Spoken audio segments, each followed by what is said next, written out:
الحمدللہ رب العالمین والصلاة والسلام علی اشرف الانبیاء والمرسلین حبیبنا و حبیب رب العالمین وعلی آلہ و اصحابہ اجمعین۔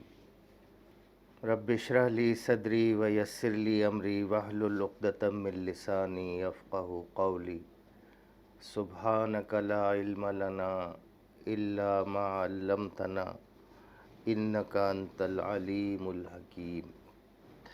بنی اسرائیل کا ذکر چل رہا ہے اور آج کی نشست میں آغاز یہاں سے ہوتا ہے کہ ان سے کہو کہ جو کوئی جبریل سے عداوت رکھتا ہو اسے معلوم ہونا چاہیے کہ جبریل نے اللہ ہی کے اذن سے یہ قرآن تمہارے قلب پر نازل کیا ہے، جو پہلے آئی ہوئی کتابوں کی تصدیق و تائید کرتا ہے اور ایمان لانے والوں کے لیے ہدایت اور کامیابی کی بشارت بن کر آیا ہے۔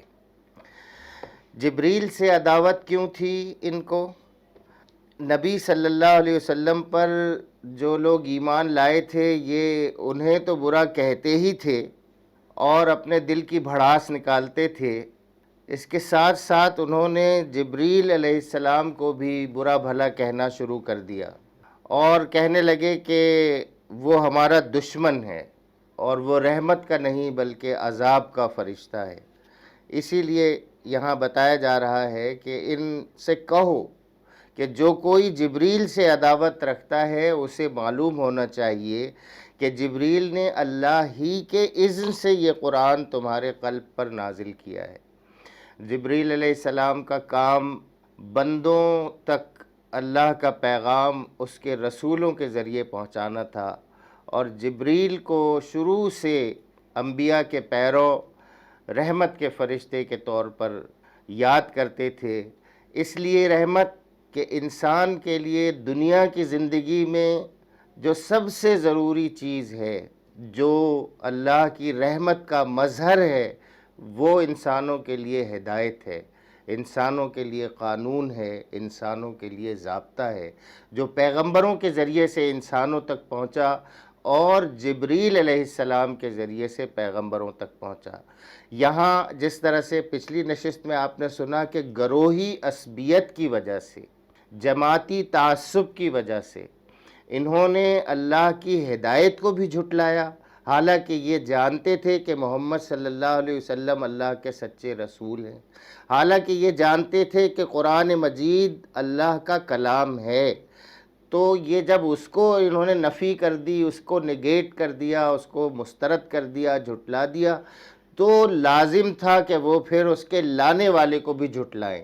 چنانچہ جبریل کو بھی انہوں نے گالیاں دینا شروع کر دی، جبکہ قرآن یہ کہتا ہے کہ یہ اللہ کے حکم سے آیا ہے اور یہ پہلے آئی ہوئی کتابوں کی تصدیق کر رہا ہے۔ تو اس کا اتنی تو عقل تمہارے پاس ہونی چاہیے کہ تمہارے پاس جو پہلے کتاب آئی ہوئی ہیں یہ ان کی تصدیق کرتا ہوا آیا ہے، اور یہ تمہارے لیے بھی اگر تم ایمان لاؤ تو بشارت ہے، ہدایت ہے اور کامیابی کی بشارت ہے۔ تو جو بھی ایمان لائیں گے، جبریل جو کچھ لائے ہیں اس پر ایمان لائیں گے، ان کے لیے ہدایت بھی ہوگی اور کامیابی کی بشارت بھی ہوگی۔ اگر جبریل سے ان کی دشمنی کا سبب یہی ہے تو کہہ دو کہ جو اللہ اور اس کے فرشتوں اور اس کے رسولوں اور جبریل اور میکائیل کے دشمن ہیں، اللہ ان کافروں کا دشمن ہے۔ تو اس طرح سے انہوں نے محمد صلی اللہ علیہ وسلم کی دشمنی مول لی، انہوں نے جبریل کی دشمنی مول لی۔ اللہ تبارک و تعالیٰ کہتا ہے کہ میں ان کی پشت پر ہوں۔ انہوں نے اپنی طرف سے کچھ نہیں کہا، انہوں نے جو کچھ بھی محمد صلی اللہ علیہ وسلم کے قلب اطہر پر نازل کیا وہ ہماری طرف سے تھا، لہٰذا یہ دشمنی ہمارے پیغمبر سے اور ہمارے فرشتے سے دشمنی نہیں بلکہ یہ اللہ سے دشمنی ہے۔ اللہ ان کافروں کا دشمن ہے، اللہ انہیں اپنا دشمن قرار دیتا ہے۔ ہم نے تمہاری طرف ایسی آیات نازل کی ہیں جو صاف صاف حق کا اظہار کرنے والی ہیں، اور ان کی پیروی سے صرف وہی لوگ انکار کرتے ہیں جو فاسق ہیں، کیا ہمیشہ ایسا ہی نہیں ہوتا رہا ہے کہ جب انہوں نے کوئی عہد کیا تو ان میں سے ایک نہ ایک گروہ نے اسے ضرور ہی بالائے طاق رکھ دیا؟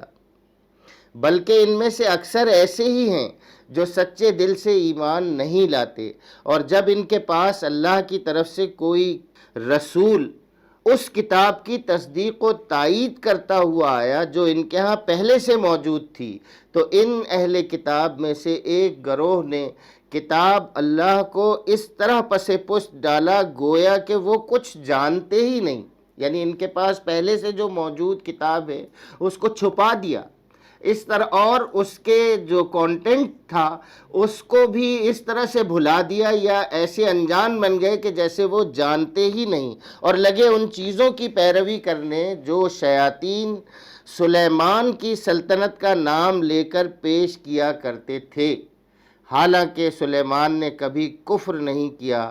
کفر کے مرتکب تو وہ شیاطین تھے جو لوگوں کو جادوگری کی تعلیم دیتے تھے۔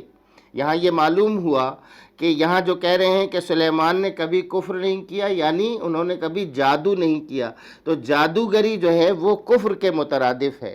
وہ پیچھے پڑے اس چیز کے جو بابل میں دو فرشتوں ہاروت و ماروت پر نازل کی گئی تھی، حالانکہ وہ فرشتے جب بھی کسی کو اس کی تعلیم دیتے تھے تو پہلے صاف طور پر متنبہ کر دیا کرتے تھے کہ دیکھ، ہم محض ایک آزمائش ہیں، تو کفر میں مبتلا نہ ہو۔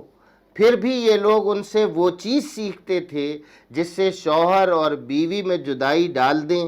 ظاہر تھا کہ اذن الہی کے بغیر وہ اس ذریعے سے کسی کو بھی نقصان نہ پہنچا سکتے تھے، مگر اس کے باوجود وہ ایسی چیز سیکھتے تھے جو خود ان کے لیے نفع بخش نہیں بلکہ نقصان دہ تھی، اور انہیں خوب معلوم تھا کہ جو اس چیز کا خریدار بنا اس کے لیے آخرت میں کوئی حصہ نہیں۔ کتنی بری متاع تھی جس کے بدلے انہوں نے اپنی جانوں کو بیچ ڈالا۔ کاش انہیں معلوم ہوتا اگر وہ ایمان اور تقوی اختیار کرتے تو اللہ کے ہاں اس کا جو بدلہ ملتا وہ ان کے لیے زیادہ بہتر تھا، کاش انہیں خبر ہوتی۔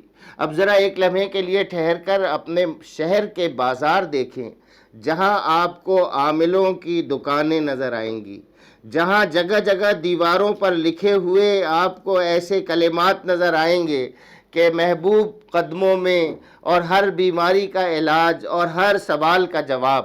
یہ کون لوگ ہیں؟ بالکل یہی منظر تھا بنی اسرائیل کا۔ وہاں پہ بھی باقاعدہ بازار ساحری، عاملوں کا بازار، سفلی علم کرنے والوں کا بازار لگا ہوا تھا۔ وہاں دو فرشتے ہاروت اور ماروت بیٹھ گئے وہاں جا کر آزمائش کے طور پر، اور وہاں جا کے انہوں نے جو بھی ان کے پاس آتا وہ پہلے سے ان کو وارن کر دیتے تھے کہ دیکھو ہم تمہارے لیے آزمائش ہیں، اور ہم سے جو کچھ تم سیکھنا چاہتے ہو وہ نہ سیکھو۔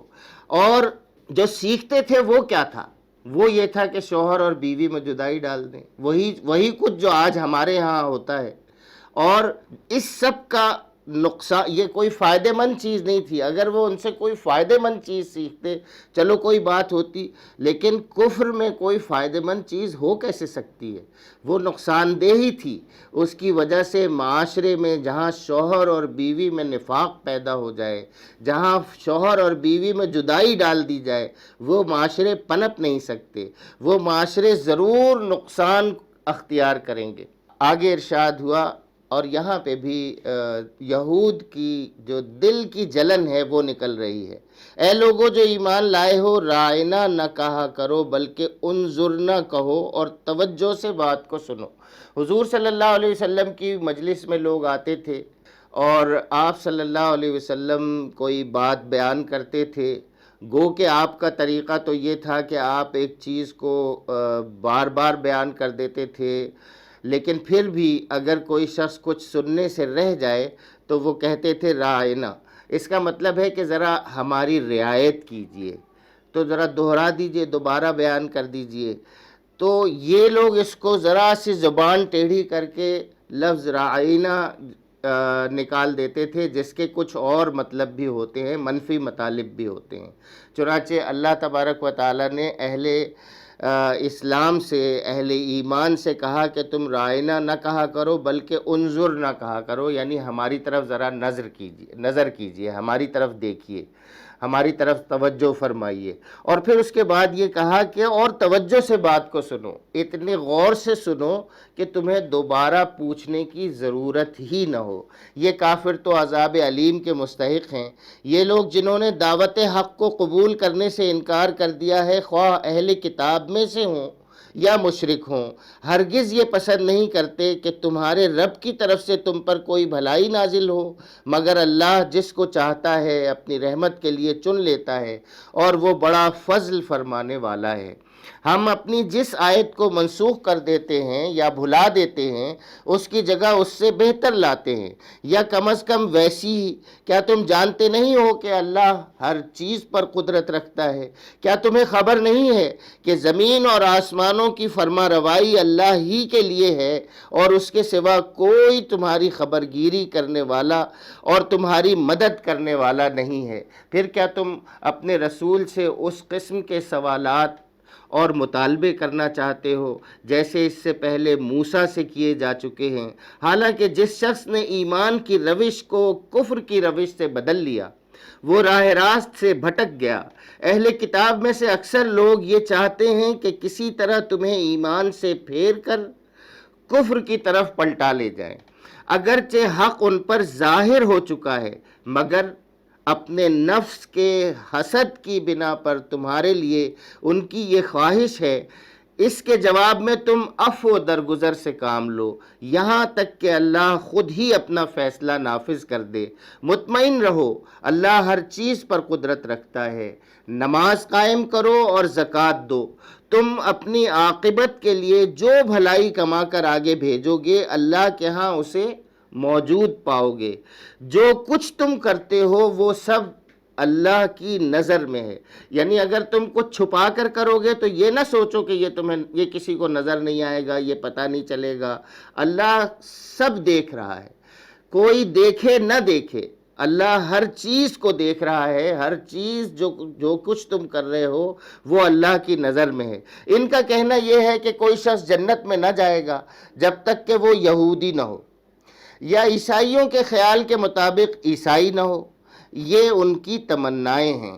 ان سے کہو اپنی دلیل پیش کرو اگر تم اپنے دعوے میں سچے ہو۔ دراصل نہ تمہاری کچھ خصوصیت ہے اور نہ کسی اور کی۔ حق یہ ہے کہ جو بھی اپنی ہستی کو اللہ کی اطاعت میں سونپ دے اور عملاً نیک روش پر چلے، اس کے لیے اس کے رب کے پاس اس کا اجر ہے، اور ایسے لوگوں کے لیے کسی خوف یا رنج کا کوئی موقع نہیں۔ یہودی کہتے ہیں عیسائیوں کے پاس کچھ نہیں، عیسائی کہتے ہیں یہودیوں کے پاس کچھ نہیں، حالانکہ دونوں ہی کتاب پڑھتے ہیں۔ اب دیکھیے، ہم بھی یہ کتاب پڑھتے ہیں، اور ہم میں سے اگر کوئی یہ کہے کہ فلاں گروہ کے پاس کچھ نہیں، فلاں گروہ کے پاس کچھ نہیں، تو ہم کس کو کاپی کر رہے ہیں؟ ہم یہود و نصارہ کو کاپی کر رہے ہیں۔ اور اسی قسم کے دعوے ان لوگوں کے بھی ہیں جن کے پاس کتاب کا علم نہیں ہے۔ یہ اختلافات جن میں یہ لوگ مبتلا ہیں، ان کا فیصلہ اللہ قیامت کے روز کر دے گا۔ اب آپ یہ بات سمجھ لیجئے کہ بہت سے فیصلے موقوف ہیں روز قیامت پر، اور جب یہ یقین ہو جائے کسی شخص کے دل میں تو اس کی زندگی آسان ہو جاتی ہے۔ بہت سارے تنازعات ایسے ہوتے ہیں جو دامن سے الجھ جاتے ہیں اور آدمی وہیں کھڑا ہو جاتا ہے، حالانکہ دامن سے ان کانٹوں کو نکال دینا، اگر اس کی وجہ سے کوئی کپڑے کا کوئی حصہ، کوئی چندی ادھر اٹک کے رہ جائے تو اس کو چھوڑ دینا، یہ اس کا رویہ ہونا چاہیے۔ منزل کھوٹی نہ کرے، راستے میں آگے بڑھتا چلا جائے۔ باقی جو فیصلے ہیں وہ حقیقتاً اللہ تبارک و تعالیٰ ان کا متنازع فیصلوں کا دن جو ہے وہ اللہ تعالیٰ نے یوم الدین مقرر کر رکھا ہے۔ یہ بھی یاد رکھنا چاہیے، جسے ہم ہر نماز میں اپنی ادا کرتے ہیں، جو اس کتاب کی پہلی صورت میں ہے، جس کا ہم نے اقرار کیا ہے مالک یوم الدین۔ آگے ارشاد ہوا، اور اس شخص سے بڑھ کر ظالم کون ہوگا جو اللہ کے معبدوں میں اس کے نام کی یاد سے روکے اور اس کی ویرانی کے درپے ہو، ایسے لوگ اس قابل ہیں کہ ان عبادت گاہوں میں قدم نہ رکھیں، اور اگر وہاں جائیں بھی تو ڈرتے ہوئے جائیں۔ ان کے لیے تو دنیا میں رسوائی ہے اور آخرت میں عذاب عظیم۔ اب یہاں پہ ہو سکتا ہے کہ کوئی شخص اس آیت کو استعمال کرے، اور آج اگر مسجدوں میں داخلے پر پابندی ہے زیادہ لوگوں کے ایک مرض کی وجہ سے جو کرونا کا مرض ہے، تو یہاں پہ اس کو چسپاں کرنا انتہائی ظلم ہوگا۔ یہ وہ لوگ نہیں ہیں، یہ تو وہ لوگ ہیں جو ایک باہمی مشاورت کے بعد ایک اسٹریٹجی جنہوں نے اس بیماری سے بچاؤ کے لیے اختیار کر رکھی ہے، تو اس کے اوپر اگر کوئی یہ کہتا ہے یہ آیت یہاں پہ چشمہ کرتا ہے تو یہ ظلم ہوگا۔ اس وقت جو اسٹریٹجی کے طور پر علماء، حکومت اور اطباء یعنی ڈاکٹرز نے جو اسٹریٹجی بنائی ہے اس کو صدق دل سے ماننا چاہیے اور اس کے مطابق عمل کرنا چاہیے۔ یہ چند روز، یہ گنتی کے چند روز ہیں، یہ گزر جائیں گے انشاءاللہ، اور اللہ کی یاد کے لیے تو اللہ تبارک و تعالیٰ نے حضور صلی اللہ علیہ وسلم کے ذریعے اس امت مسلمہ کو ساری زمین کو مسجد قرار دیا ہے۔ لیکن بہرحال عام حالات میں اگر کوئی شخص اللہ کے معبدوں میں اس کے نام کی یاد سے روکے اور ان کی ویرانی کے درپے ہو، ایسے لوگ اس قابل ہیں کہ ان عبادت گاہوں میں قدم نہ رکھیں۔ یہ بات ہم جانتے ہیں کہ 1400 سال گزر گئے ہیں، ایسا نہیں ہوا ہے بالعموم کہ لوگوں نے اللہ کے گھروں کو بے رونق کرنے کی کوشش کی ہو۔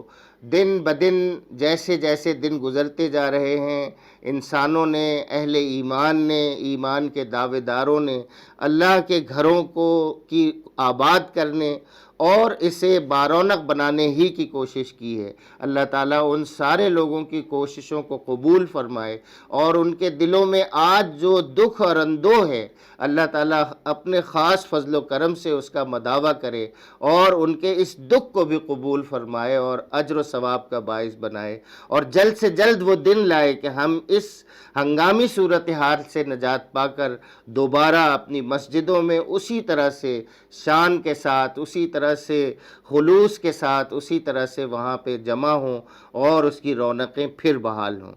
مشرق اور مغرب سب اللہ کے ہیں، جس طرف بھی تم رخ کرو گے اسی طرف اللہ کا رخ ہے۔ اللہ بڑی وسعت والا اور سب کچھ جاننے والا ہے۔ دیکھیے ابھی جو ہم آپ سے عرض کر رہے تھے، اس آیت نے اس بات کو واضح کر دیا کہ مشرق اور مغرب سب اللہ کے ہیں، جس طرف بھی تم رخ کرو گے اسی طرف اللہ کا رخ ہے۔ اللہ بڑی وسعت والا اور سب کچھ جاننے والا ہے۔ اس کا مطلب کیا ہے کہ اللہ بہرحال اس بات کا پابند نہیں ہے کہ تم لازماً مسجد میں آؤ جیسے بھی حالات ہوں۔ اللہ بڑی وسعت والا ہے اور سب کچھ جاننے والا ہے۔ وہ جانتا ہے کہ اگر تم آج مسجد سے رکے ہوئے ہو تو اس وجہ سے نہیں کہ تمہارے دل میں کوئی مساجد کے بارے میں قدورت ہے۔ اگر خدا نخواستہ ایسا کسی کے دل میں ہے تو وہ اپنی قدورت میں آپ جل مرے اور روز حشر وہ پکڑا جائے گا۔ لیکن جو لوگ دل میں دکھ رکھتے ہیں اور اس دکھ کے ساتھ اس وقت مسجد سے دور ہیں، وہ ان کے لیے تسلی اس میں ہے کہ اللہ سب کچھ جاننے والا ہے۔ یہ سب کچھ میں نے اپنی دلی خواہش سے نہیں کیا، یہ مجبوری کی وجہ سے ہے۔ ان کا قول ہے کہ اللہ نے کسی کو بیٹا بنایا ہے۔ اللہ پاک ہے ان باتوں سے۔ اصل حقیقت یہ ہے کہ زمین اور آسمانوں کی تمام موجودات اس کی ملک ہیں، سب کے سب اس کے مطیع فرمان ہیں۔ وہ آسمانوں اور زمین کا موجد ہے، اور جس بات کا وہ فیصلہ کرتا ہے اس کے لیے بس یہ حکم دیتا ہے کہ کن فیکون، ہو جا، اور وہ ہو جاتی ہے۔ نادان کہتے ہیں کہ اللہ خود ہم سے کیوں بات نہیں کرتا، یا کوئی نشانی ہمارے پاس کیوں نہیں آتی۔ ایسی ہی باتیں ان سے پہلے بھی لوگ کیا کرتے تھے۔ ان سب اگلے پچھلے گمراہوں کی ذہنیتیں ایک جیسی ہیں۔ یقین لانے والوں کے لیے تو ہم نشانیاں صاف صاف نمایاں کر چکے ہیں۔ اس سے بڑھ کر نشانی کیا ہوگی کہ ہم نے تم کو علم حق کے ساتھ خوشخبری دینے والا اور ڈرانے والا بنا کر بھیجا۔ اب جو لوگ جہنم سے رشتہ جوڑ چکے ہیں ان کی طرف سے تم ذمہ دار اور جواب دہ نہیں ہو۔ یہودی اور عیسائی تم سے ہرگز راضی نہ ہوں گے جب تک تم ان کے طریقے پر نہ چلنے لگو۔ صاف کہہ دو کہ راستہ بس وہی ہے جو اللہ نے بتایا ہے، ورنہ اگر اس علم کے بعد جو تمہارے پاس آ چکا ہے تم نے ان کی خواہشات کی پیروی کی تو اللہ کی پکڑ سے بچانے والا کوئی دوست اور مددگار تمہارے لیے نہیں ہے۔ جن لوگوں کو ہم نے کتاب دی ہے وہ اسے اس طرح پڑھتے ہیں جیسا کہ پڑھنے کا حق ہے، وہ اس قرآن پر سچے دل سے ایمان لے آتے ہیں، اور جو اس کے ساتھ کفر کا رویہ اختیار کریں وہی اصل میں نقصان اٹھانے والے ہیں۔ یہاں یہ آیت ہم بہت بار سنتے ہیں، یہودی اور عیسائی تم سے ہرگز راضی نہ ہوں گے جب تک تم ان کے طریقے پر نہ چلنے لگو۔ تو ان کا طریقہ کیا ہے؟ ابھی ہم نے جو پچھلی آیات میں ان کا طریقہ پڑھا ہے، ان کا طریقہ یہ ہے کہ وہ یہ کہتے ہیں کہ یہودی کہتے ہیں کہ ہم اللہ کے چہیتے ہیں، ہم جنت میں جائیں گے، ہماری حقیقت ہے، اور عیسائیوں کی کوئی حقیقت نہیں۔ عیسائی کہتے ہیں کہ یہودیوں کی کوئی اصل نہیں۔ تو ایک طریقہ تو ان کا یہ ہے کہ وہ اس بات کے دعوے دار ہیں کہ اللہ تعالیٰ کے نزدیک ہم ہی ہیں اصل، اور ہمارے علاوہ جو کچھ بھی ہے وہ سب بیکار ہے۔ یہی بات وہ محمد صلی اللہ علیہ وسلم اور محمد صلی اللہ علیہ وسلم کے ماننے والوں کے بارے میں بھی کہتے ہیں۔ تو اگر ایک طریقہ تو یہ ہو گیا کہ اگر یہودیوں جیسا اور عیسائیوں جیسا طریقہ ہم نے بھی اختیار کیا کہ جو کچھ ہمارے پاس ہے بس یہی سب کچھ ہے، اور اس میں ہم نے اپنے ہاں جس طرح سے بنی اسرائیل نے اپنے ہاں دو گروہ بنا لیے، یہودی اور عیسائی، اسی طرح سے بنی اسماعیل نے بھی اپنے ہاں 72 گروہ بنا لیے۔ تو یہ کون سا طریقہ ہوگا؟ یہ یہودیوں اور عیسائیوں کا طریقہ ہوگا۔ پھر اس کے بعد جس بات کو یہودی جس بات پر ناراض ہیں محمد صلی اللہ علیہ وسلم سے اور اہل ایمان سے، وہ یہ ہے کہ یہ ہمارے اندر ہمارے پاس کیوں نہیں آئے جبریل محمد صلی اللہ علیہ وسلم کے پاس کیوں گئے؟ انہیں تو ہمارے پاس آنا چاہیے تھا۔ اچھا، جبکہ قرآن یہ کہتا ہے، اللہ یہ کہتا ہے کہ محمد صلی اللہ علیہ وسلم کے پاس ہم نے بھیجا ہے، تمہاری باتوں کی تصدیق کر رہا ہے، تم ان کے ساتھ مل جاؤ، دعوت دے رہا ہے۔ تو اب اگر ہم کامن ایشوز پر یہود اور نصارہ کے ساتھ ڈسکشن نہ کریں اور ان کے ساتھ کامن ایشوز پر ہم کوئی تحریک نہ چلائیں تو ہمارا بھی رویہ وہی ہوگا جو یہود کا رویہ ہے۔ ہم بھی یہ کہہ دیں کہ یہود اور عیسائی کے پاس کچھ نہیں، اور ہم اس بات کو جو پرانا جو ورثہ ہے یہودیوں کے پاس، عیسائیوں کے پاس، اسلام کا جو ورثہ ہے، ہم کیا ہے، وہ توحید ہے، آخرت ہے، اگر ہم اس کو لے کے ان کے ساتھ کوئی انڈرسٹینڈنگ پیدا کرنے کی کوشش نہ کریں، کہیں کہ نہیں تم تو گئے، بس نکل گئے، اب نہیں۔ ہمارا فرض یہ ہے آخری دم تک کہ ہم یہ کوشش کریں کہ تم جو کام لے کے اٹھے تھے ہم وہی کام کر رہے ہیں، ذرا برابر اس میں فرق نہیں ہے، تمہارا فرض یہ ہے کہ ہمارے ساتھ آ جاؤ، ہم تمہیں ویلکم کہیں گے۔ یہ ہمارا طریقہ ہونا چاہیے، اس کے برعکس یہود کا طریقہ ہے۔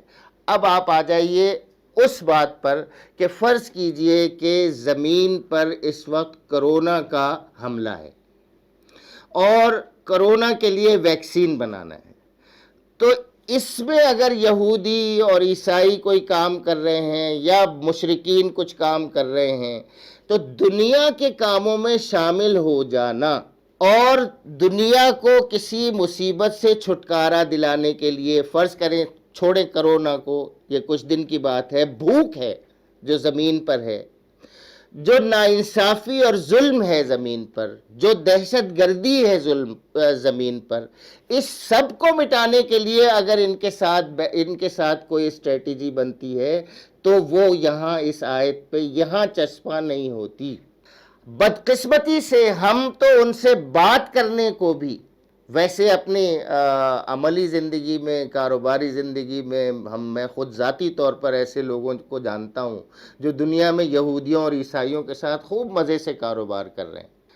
یہاں پر جبکہ محتاط ہونا چاہیے، انتہا درجے محتاط ہونا چاہیے۔ ہم نے ایسے لوگ بھی دیکھے ہیں جو اسی کاروبار میں، جب 9/11 کا واقعہ ہوا تو انہوں نے غلط رپورٹ کر کے ہمارے جاننے والے لوگوں کو گوانتانامو بے پہنچا دیا۔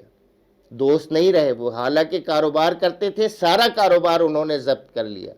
تو ذاتی کاروبار میں تو ہم اس طرح سے نہیں کرتے، لیکن بحیثیت مجموعی اگر اسٹیٹ اور مسلمانوں کے سربراہ آوردہ لوگ اگر یہودیوں اور عیسائیوں کے ساتھ مل کر سوچنے کا بھی کچھ کام کریں کہ دنیا کی بھلائی کے لیے کچھ ہم مل کر جد و جہد کریں، تو فوراً یہاں سے فتویٰ آ جاتا ہے، حالانکہ یہاں یہ آیت اس کے لیے نہیں ہے۔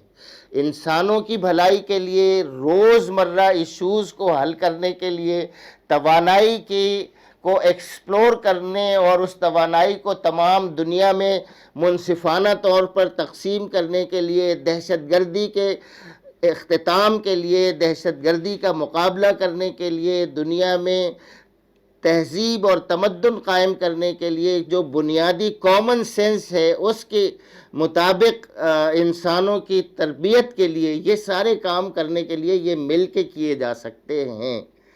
لیکن وہ رویہ نہیں ہونا چاہیے جس کو ہم نے اس سے پہلے ایکسپلین کیا۔ ہم نے اچھا خاصا اس پہ وقت لیا ہے کیونکہ اس کا حق بنتا ہے، اور ہم چاہتے ہیں کہ اس پہ آپ غور و فکر کریں اور لوگوں کو بھی اس پر غور و فکر کے لیے آمادہ کریں۔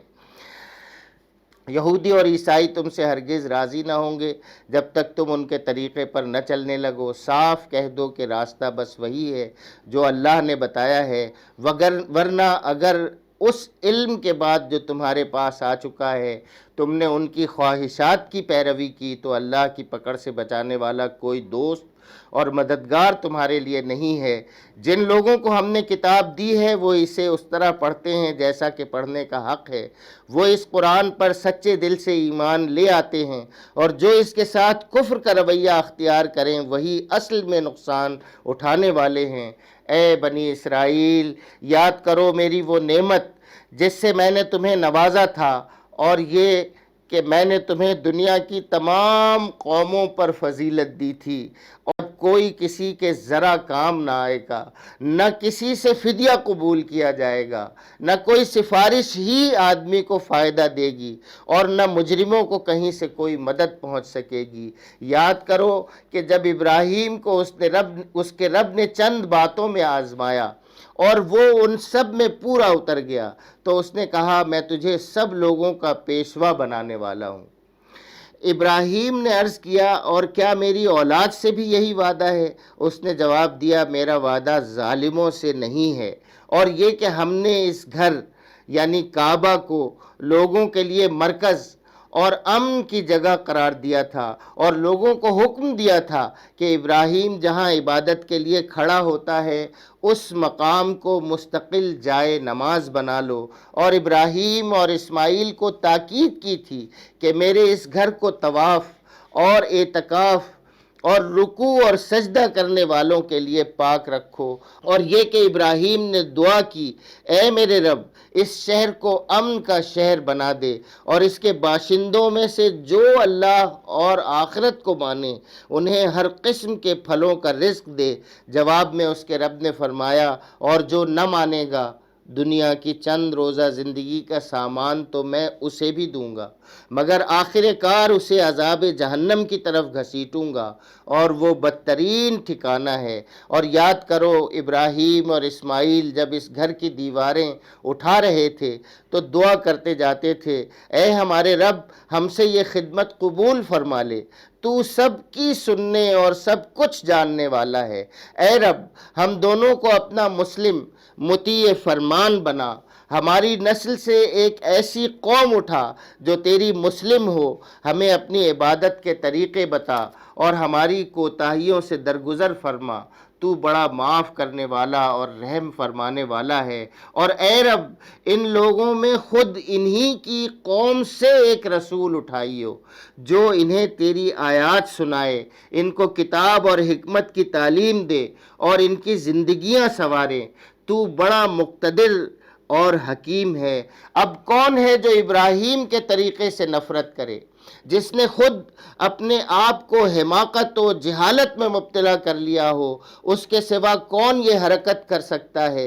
ابراہیم تو وہ شخص ہے جس کو ہم نے دنیا میں اپنے کام کے لیے چن لیا تھا اور آخرت میں اس کا شمار صالحین میں ہوگا۔ اس کا حال یہ تھا کہ جب اس کے رب نے اس سے کہا مسلم ہو جا، تو اس نے فوراً کہا میں مالک کائنات کا مسلم ہو گیا۔ اسی طریقے پر چلنے کی ہدایت اس نے اپنی اولاد کو کی تھی، اور اسی کی وصیت یعقوب اپنی اولاد کو کر گیا تھا۔ اس نے کہا تھا کہ میرے بچوں، اللہ نے تمہارے لیے یہی دین پسند کیا ہے، لہٰذا مرتے دم تک مسلم ہی رہنا۔ پھر کیا تم اس وقت موجود تھے جب یعقوب اس دنیا سے رخصت ہو رہا تھا؟ اس نے مرتے وقت اپنے بیٹوں سے پوچھا بچوں میرے بعد تم کس کی بندگی کرو گے؟ ان سب نے جواب دیا ہم اسی ایک خدا کی بندگی کریں گے جسے آپ نے اور آپ کے بزرگوں ابراہیم، اسماعیل اور اسحاق نے خدا مانا ہے، اور ہم اسی کے مسلم ہیں۔ وہ کچھ لوگ تھے جو گزر گئے، جو کچھ انہوں نے کمایا وہ ان کے لیے ہے، اور جو کچھ تم کماؤ گے وہ تمہارے لیے ہے۔ تم سے یہ نہ پوچھا جائے گا کہ وہ کیا کرتے تھے۔ اب دیکھیں یہاں جو خطاب ہوا ہے، پچھلی آیات جو آپ کے سامنے پڑھی، اس میں بنی اسماعیل سے بھی خطاب ہوا ہے، وہ جو عرب تھے اور جو حضرت اسماعیل علیہ السلام اور حضرت ابراہیم علیہ السلام کو اپنا جد مانتے تھے، اپنا بڑا مانتے تھے، اور انہی کی پیروی میں حج کرتے تھے، انہی کی پیروی میں خانہ کعبہ کو انہوں نے سنبھالا ہوا تھا۔ تو ان سے یہ کہا جا رہا ہے کہ دیکھو حضرت ابراہیم علیہ السلام نے کیا تعلیمات دی تھیں، اور پھر اس کے بعد حضرت یعقوب علیہ السلام کے ذریعے ان کی اولاد بنی اسرائیل کو بتایا جا رہا ہے کہ تمہارا سب کا جو منبع ہدایت ہے، جو شخصیت، وہ حضرت ابراہیم علیہ السلام ہے۔ آج بھی آپ دنیا بھر میں محمد صلی اللہ علیہ وسلم سے زیادہ، عیسیٰ علیہ السلام سے زیادہ، موسیٰ علیہ السلام سے زیادہ اگر کسی ہستی پر اتفاق کریں گے کہ وہ اللہ کے پیغمبر تھے تو وہ کون ہیں؟ حضرت ابراہیم علیہ السلام۔ تو آج بھی تمام انسانوں کے لیے کم سے کم اس پر تو اتفاق ہو سکتا ہے کہ حضرت ابراہیم علیہ السلام کا طریقہ اختیار کیا جائے، اور حضرت ابراہیم علیہ السلام کا طریقہ کیا ہے؟ اللہ کی وحدانیت اور آخرت کی جواب دہی۔ یہ ساری اور یہی ساری کچھ تعلیمات جب آپ حضرت ابراہیم علیہ السلام پہ اتفاق کر لیں گے تو آپ کو معلوم ہوگا کہ یہ تو ساری چیزیں وہی ہیں جو محمد صلی اللہ علیہ وسلم پیش کر رہے ہیں۔ یہودی کہتے ہیں یہودی ہو تو راہ راست پر ہیں، راہ راست پاؤ گے۔ عیسائی کہتے ہیں عیسائی ہو تو ہدایت ملے گی۔ یہ طریقہ ہے یہودی اور عیسائی کا، اس طریقے پہ عمل کریں تو وہ راضی ہو جائیں گے۔ ان سے کہو نہیں، بلکہ سب کو چھوڑ کر ابراہیم کا طریقہ، اور ابراہیم مشرکوں میں سے نہ تھا۔ مسلمانوں کہو کہ ہم ایمان لائے اللہ پر اور اس ہدایت پر جو ہماری طرف نازل ہوئی ہے، اور جو ابراہیم علیہ السلام، اسحاق علیہ السلام، یعقوب علیہ السلام اور اولاد یعقوب کی طرف نازل ہوئی تھی۔ اولاد یعقوب یعنی بنی اسرائیل، اور جو موسیٰ اور عیسیٰ اور دوسرے تمام پیغمبروں کو ان کے رب کی طرف سے دی گئی تھی۔ ہم ان کے درمیان کوئی تفریق نہیں کرتے اور ہم اللہ کے مسلم ہیں۔ پھر اگر وہ اسی طرح ایمان لائیں جس طرح تم ایمان لائے ہو تو ہدایت پر ہیں، اور اگر اس سے منہ پھیریں تو کھلی بات ہے کہ وہ ہٹ دھرمی میں پڑ گئے۔ تو یہودیوں اور عیسائیوں کا طریقہ کیا ہوگا؟ ہٹ دھرمی ہوگا۔ لہٰذا اطمینان رکھو کہ ان کے مقابلے میں اللہ تمہاری ہدایت کے لیے، حمایت کے لیے کافی ہے۔ وہ سب کچھ سنتا اور جانتا ہے۔ کہو اللہ کا رنگ اختیار کرو، اس کے رنگ سے اچھا اور کس کا رنگ ہوگا، اور ہم اسی کی بندگی کرنے والے لوگ ہیں۔ اے نبی صلی اللہ علیہ وسلم ان سے کہو کیا تم اللہ کے بارے میں ہم سے جھگڑتے ہو؟ حالانکہ وہی ہمارا رب بھی ہے اور تمہارا رب بھی، ہمارے اعمال ہمارے لیے ہیں، تمہارے اعمال تمہارے لیے، اور ہم اللہ ہی کے لیے اپنی بندگی کو خالص کر چکے ہیں۔ یا پھر تمہارا کہنا یہ ہے کہ ابراہیم، اسماعیل، اسحاق، یعقوب اور اولاد یعقوب سب کے سب یہودی تھے یا نصرانی تھے؟ کہو تم زیادہ جانتے ہو یا اللہ۔ یہ تو ایک ایسی کھلی حقیقت ہے نا کہ ابراہیم علیہ السلام کو تو کوئی یہودی یا نصرانی نہیں کہہ سکتا، اسی طرح سے محمد صلی اللہ علیہ وسلم کو کوئی بریلوی اور دیوبندی نہیں کہہ سکتا ہے، یا کوئی کسی اور فرقے کا نام لے لے۔ کیا سکھایا جا رہا ہے قرآن مجید میں ہم کو؟ کہو تم زیادہ جانتے ہو یا اللہ۔ اس شخص سے بڑا ظالم اور کون ہوگا جس کے ذمے اللہ کی طرف سے ایک گواہی ہو اور وہ اسے چھپائے؟ تمہاری حرکات سے اللہ غافل تو نہیں ہے۔ وہ کچھ لوگ تھے جو گزر چکے، ان کی کمائی ان کے لیے تھی اور تمہاری کمائی تمہارے لیے، تم سے ان کے اعمال کے متعلق سوال نہ ہوگا۔ نادان لوگ ضرور کہیں گے انہیں کیا ہوا کہ پہلے یہ جس قبلے کی طرف رخ کر کے نماز پڑھتے تھے اس سے یکا یک پھر گئے۔ اے نبی صلی اللہ علیہ وسلم، ان سے کہو مشرق اور مغرب سب اللہ کے ہیں، اللہ جسے چاہتا ہے سیدھی راہ دکھا دیتا ہے، اور اسی طرح تو ہم نے تم مسلمانوں کو ایک امت وسط بنایا ہے تاکہ تم دنیا کے لوگوں پر گواہ ہو اور رسول تم پر گواہ ہو۔ پہلے جس طرف تم رخ کرتے تھے اس کو تو ہم نے صرف یہ دیکھنے کے لیے قبلہ مقرر کیا تھا کہ کون رسول کی پیروی کرتا ہے اور کون الٹا پھر جاتا ہے۔ یہ معاملہ تھا تو بڑا سخت، مگر ان لوگوں کے لیے کچھ بھی سخت ثابت نہ ہوا جو اللہ کی ہدایت سے فیضیاب تھے۔ اللہ تمہارے اس ایمان کو ہرگز ضائع نہ کرے گا۔ یقین جانو کہ وہ لوگوں کے حق میں نہایت شفیق و رحیم ہے۔ بیت اللہ سے محمد صلی اللہ علیہ وسلم کی جو وابستگی اور محبت تھی سب جانتے ہیں۔ اسی طرح سے وہ لوگ جو محمد صلی اللہ علیہ وسلم کی دعوت پر ایمان لائے تھے وہ بھی بیت اللہ سے ان کی محبت بھی چھپی ہوئی نہیں، لیکن جب نماز پڑھنے کا حکم ہوا تو قبلہ رخ کون سا مقرر ہوا؟ وہ بیت المقدس۔ یہ بتایا جا رہا ہے یہاں پہ کہ یہ حکمت تھی کہ تم اصل چیز جو ہے وہ اللہ کا حکم ہوتا ہے اور اس کے رسول کا حکم ہوتا ہے۔ وہ دیکھنا یہ چاہتا ہے کہ تم اپنے دل کی، اپنی خواہش نفس کی، اپنی محبتوں کی، اپنے تعصبات کی پیروی تو نہیں کر رہے ہو۔ اور اس امتحان میں مسلمان کامیاب ہوئے۔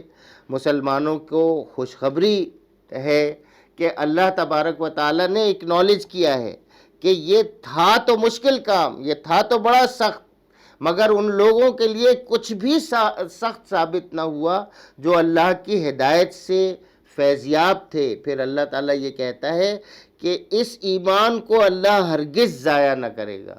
یقین جانو لوگوں کے حق میں وہ نہایت شفیق و رحیم ہے۔